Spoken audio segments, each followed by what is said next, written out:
see Lumberjack v Graveyard in the finals. Well, now, one of the things also, as you guys can see the decks here, I want to talk about, Rumham, you brought this up yesterday, is that, I can't remember who it was, but someone talking to you about when he comes to the finals, or when he comes to the top 8, he just starts getting really nervous. Obviously, when the lights come on, he starts playing less and less.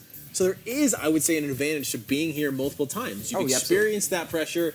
Hopefully you're more calm. You can kind of get out of your head. It's just another game. So that is definitely something to be thinking through for these guys. That's true in a lot of sports, actually. You rarely see a team win the championship on their first time to the playoffs. They normally get to the playoffs, lose in the first round, come back the next year, make it a little further, lose in that round, and then they have the experience, they have the mental fortitude to push through for the victory.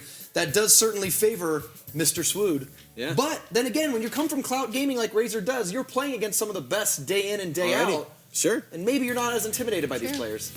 We've also seen someone come back and come back and come back and come back. Marcel P. And he still hasn't won yet, so, I mean, maybe it means nothing. But there's also 8 more coronations to go, and if I think there was anyone who has yet to win a coronation who is the most favored to take one of those last 8 spots, probably Marcel P. Come on, buddy. You can do it. All right, well, here we are, guys. Our second semifinal, Swood versus R4zor. It's a best of 3. Let's see who's going to take it all the way to the finals. Swood, another member of TakeOver, so TakeOver is actually the second most prominent clan, I would say, in these tournaments. They're excited. Would it take over?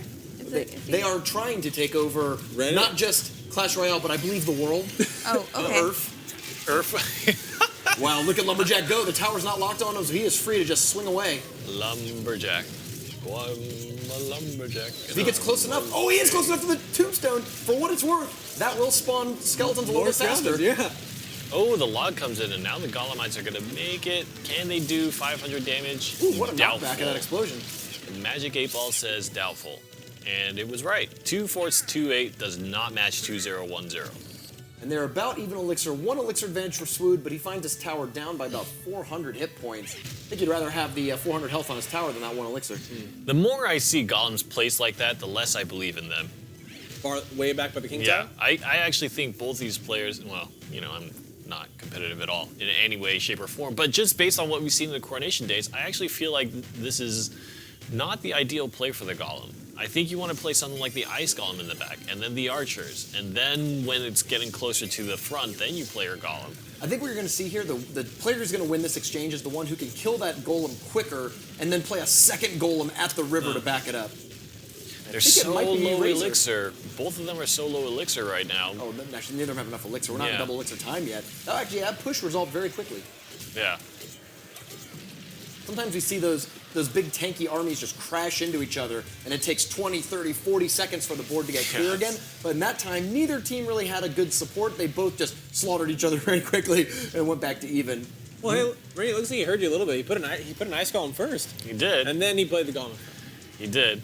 I think it all comes down to how quickly you can convert your supporting units that are destroying your opponent's Golem back to assist the front line to help. The thing that I like about the Ice Golem is, just like the Golem itself, it actually ignores the supporting troops, so it's actually kind of helping out. But I feel like you want to put the Ice Golem in front because really you want that death damage to contribute. No, the log was a little too late and actually missed the finishing off the tombstone, which allowed that swarm of skeletons to kill the Golemites really quickly, letting the red backline troops go to meet their tank. Even though he's dead, they are making a push and trying to do some damage on that tower. So the big thing you notice is that when R4zor played that Golem push, he actually got a little bit farther than Swood, and I think that is all attributed to the fact that it had the Ice Golem to assist. One thing cool thing to know as well, we have R4zor able to cycle so fast. He dropped a Lumberjack that benefited from the rage that the other Lumberjacks built. I love it. That's the best part of double elixir time. Supercell, please, double elixir King Cup challenge thing, special challenge. Supercell, at 10 seconds, make it be quadruple elixir. Whoa. So All we the see why Baby Dragon's so good right there. Just survived that lightning and forces another card to come down to actually finish it off, because otherwise, it's going to keep fighting. I think the choice for R4zor was actually the wrong choice. He tried to assist his offensive push and spend no elixir on defense. Big problem is Golem on its own can really knock a tower down, and we're seeing that right here. Just one more hit, the death damage, and that is definitely in spell cycle range. in these situations, you do not actually want to invest tons of elixir in your aggressive push because it's so easy to stop. It's so easy to defend. Things get very cost effective when you're playing on your own end of the map. And the fact that R4zor put so much elixir there and Swood just filled his board with defensive elixir, the single golem there, even with the tombstone, was just assisted by a log after the fact. And you saw how effective that push was for Swood. What do you think his MVP card was there? I know the MVP play was right there at the end. I don't know if it's going to show up in the replay, but if you go back and rewatch it on the VOD or something like that, he had a low health Mega Minion that survived in the middle of his field, started to counter push back. 2 archers were in the middle, and they were locked onto the golems and golemites. If the Mega Minion would have actually drifted towards the middle, the tower would have shot it down. Instead, Swood played a lightning on tower, archer, archer to kill them, bring that low health Mega Minion back towards the tower and away from the enemy tower, and that Mega Minion was crucial in doing so much of the damage that brought it within spell range. Wow, well done, Swood. 1 game up, 1 more game, and you're going to make it to the finals. Let's see if you can do it, or will R4zor come back and tie it up 1-1? Rainey, you drew something earlier. Is this relevant now, or is it going to be relevant later? You let me know, because this looks, again, abstract art to me. I never know how to... Is it relevant now? It's talking about Royal Giant and Tombstone, so cool. So we'll probably wait. We'll probably wait for the match. I don't think there's any Royal Giants left, but well, actually.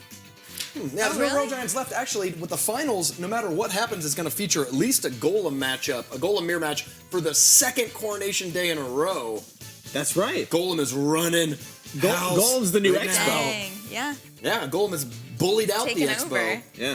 So what do you think's going to be next then? Well, that's actually the question. You brought up that you know, like canon, right? There's cards that go so long unnoticed that people are like, oh, they kind of play You said into archers them. too. Archers, yeah. Archers were out for a long time, and the I think Rage Spell. I think that's the next one that's going to be Rage coming back? Oh, yeah. You know what I'd love to see come back? It's one of my favorite cards, Goblin Hut. Goblin Hut. I like Goblin. It's fun. It's actually not bad. Like, it's really, really good in the early arenas. Furnace is more popular, but I think in a lot of ways, Goblin Hut can be better, especially with all these big tanky decks, because the Furnace things just blow up. The Goblins can build up and continually do more and more work. Well, as we know, anything goes in the Goblin Hut. That's true. Anything. We don't talk about it. We don't talk about that. All right, Swood again, 1 up against R4zor. Mega Minion getting taken for a walk. Giant gets placed in front of the bowler. The Lumberjack does a little bit here. Comes a log, but it's not going to take down the... Log was way too early. I think, well, I guess the bowler did clean it up, so it wasn't too bad. 1 punch. Oh. And 1 bowl, not towards the tower. Still, in terms of an opening push, I don't think Swood is too upset. No, not at all. No, as long as you don't take a ton of damage early on, you can treat that, oh, okay, I took 200 damage. Let me treat that as gathering information. Now I know a little bit more about my enemy's deck, how they're going to play their cards, what they're going to react to, and do better on the next push. Once you start taking around 500 or so damage on a push, then it's like, maybe not worth it. I think I would rather have the health. But 1 fireball, fine. The deceptive tankiness of Giant is something I am always punished on, because he'll get close to my tower. I'm like, oh, he's a sliver left. He's probably gonna die. He'll maybe get 1 hit. And he'll be like 3 hits in. I'm like, so tanky. Yeah, all those health bars are the same size. It's like, it looked like he only had a ½ inch left on him, and it's way more. Fun facts. All right, Giant Bowler being set up again.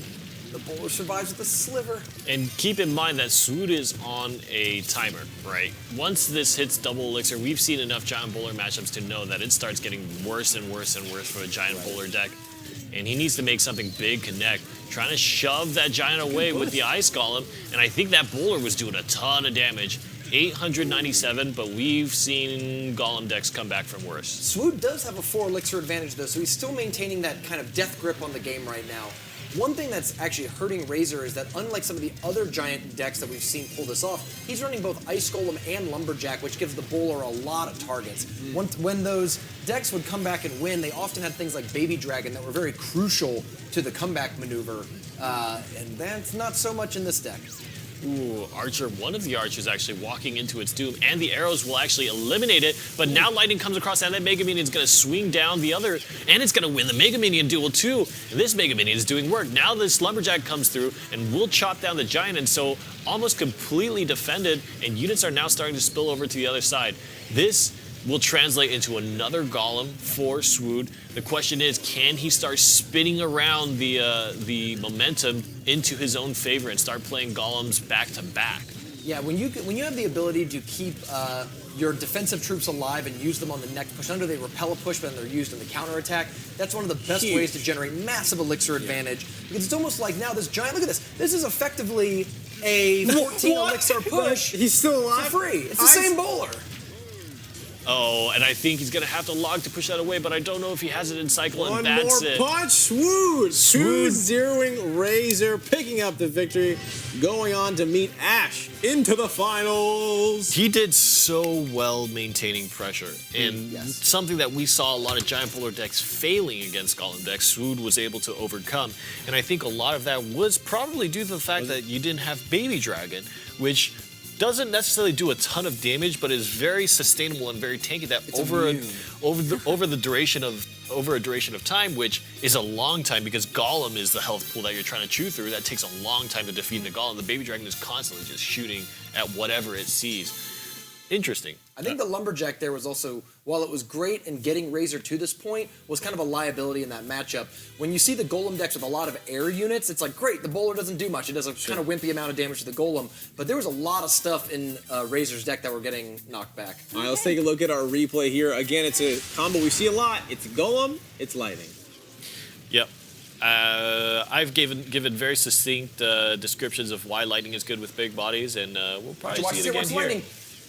This is what I was talking about. Oh, that's it. That's exactly right. Didn't go into the tower and was able to safely approach and do quite a good amount of damage. Chops that Lumberjack to death.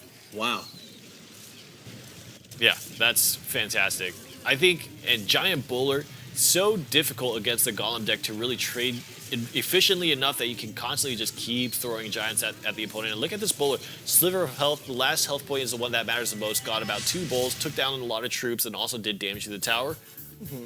That's excellent line of play. Good play indeed. Again, congratulations to you, Swood. You are moving on. Now, ladies and gentlemen, we have our finalists. It's Ash, it's Swood. Let's pull up the bracket so you guys can get a quick reminder of like, oh, what's happening today?